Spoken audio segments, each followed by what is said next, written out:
Hey friends, it's Jill. Hopefully you can see me. Also known as what Dark Dragon dubbed me as Atalanta. And I guess I was going to talk about my Nerf story, since this is kind of like a theme of some people putting in the videos up. So I am a professional dancer by trade. I'm a professional contemporary modern dancer. And some of you, I'm sure, are like, what does that mean? Basically, I work with a dance company. I dance for a dance company. We're a small group. We're around 16 dancers. When I first joined the company 15 years ago, we were a group of 8. So we've doubled the past 15 years in size. And it's a group called Dance Kaleidoscope. We're based out of Indianapolis. I joined them when I was 18. I had only started dancing when I was 11. Lucy girl.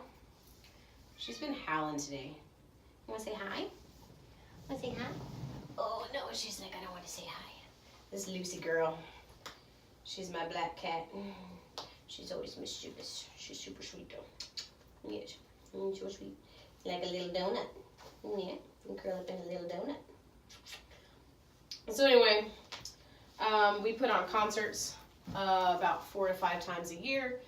That basically means, like, if you went to go see, like, the Nutcracker or Swan Lake, we don't do the ballet pointy boots. We don't dance on point. We don't wear tutus. We dance barefoot. We train in ballet, but we also train in what's called Graham technique. And if you're not sure what that is, look up Martha Graham. She was one of the American innovators alongside Picasso and, like, Stravinsky.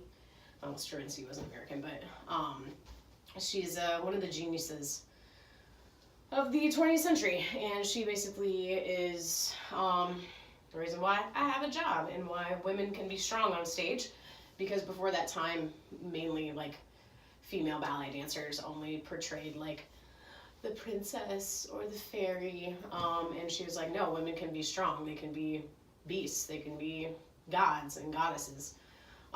So she was a big innovator for women, even before the whole, like, women's suffrage movement. So I danced for a dance company. That's where Zach and I met, was at Dance Kaleidoscope. We started being partnered together because we're both on the short side of the spectrum. I mean, I guess Zach's more of like an average build, but a lot of the guys in the company are taller men, and I'm a rather short, petite woman. And the relationship blossomed from there. And we started kind of getting into steampunk stuff. We would have, like, a steampunk ball here. The Circle City Aerodrome would put that on every year. And a group that I was performing with, Angel Burlesque, would perform in, like, their variety show. And we would also, like, be, like, live entertainment throughout the weekend. It was like this big whole, like, steampunk immersive weekend. And so one year they had this gadgetorium, which I thought was super cool, and it was basically modified Nerf stuff, but, like, painted up steampunk style. Now Lele wants to come and join the fun. Lele, come here. Come here. Oh, we'll get you. This is Layla. She's my big bear. She's my bear cat. She's my bear cat. She's about 6. She came to us from another dancer who, after having her for about a year, found out that she was, like, deathly allergic to cats. Like, her throat was closing up and she would break out in hives. And so I kind of suckered Zach into letting us take her so she could have a go home. So this is Layla. Layla. We call her Lele. Sometimes we call her Layla Fat. Sometimes we call her Water Princess because she loves to drink water. And she's pretty cool, though. And she's big.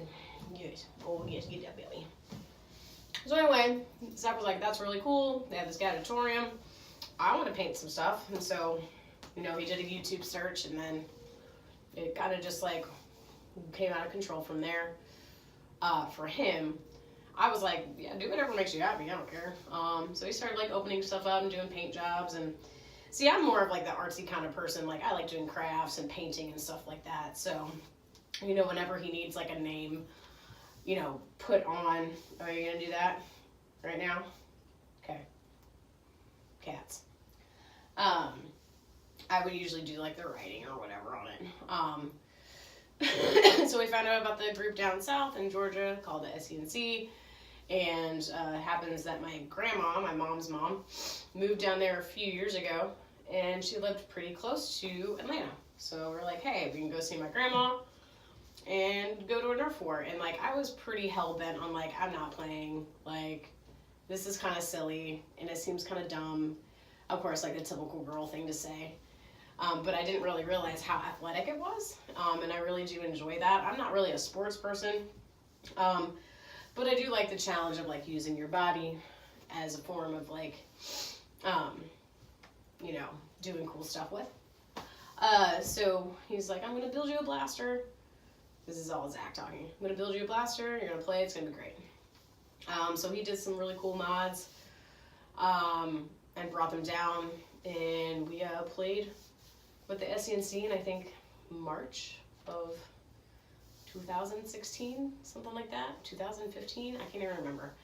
And I was hooked. It was great. I had a great time. On the drive back, I was like, so I just started our Nerf Club, and we're gonna have our first war on Saturday. And so I kind of like modeled what we started doing after the SENC. All of their rules were really great. All their game types were great. Everything was super well regulated, not confusing, like just great group of people. And I was like, let's just come out and have some fun. So that's what we did. Our very first war, we had 7 people. And our biggest war we've had to date was one of our indoor wars, and that was probably up to 70 to 80 people.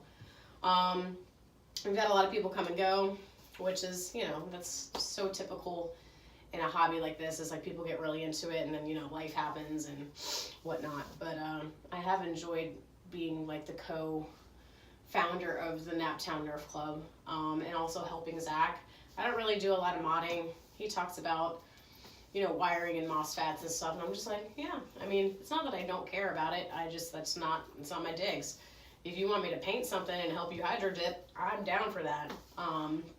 But we've been doing like the Nerf Club for about 2.5 years. It'll be 3 years in March, I believe, which is super awesome. But yeah, I really do enjoy it. I think one of the things I enjoy most is just the people in the hobby and how awesome they are, and how the hobby brings so many different types of people together that probably wouldn't normally like coerce on any kind of normal circumstance. But what is normal circumstance? But I just don't think that some of the people we would even like cross paths or even think of talking to each other, just because our backgrounds are so different. And it's so easy to get caught up, you know, with things like that. But yeah, here I am, here you all are, and there it is. So I hope you maybe found this somewhat informative about me. Maybe not, who knows. But yeah, hit me up. I'll try to be posting more. I'll probably do some like live stuff, like when I go thrifting. Thrifting has been really bad here lately, but I do really enjoy thrifting. So yeah, there it is. And see you guys later.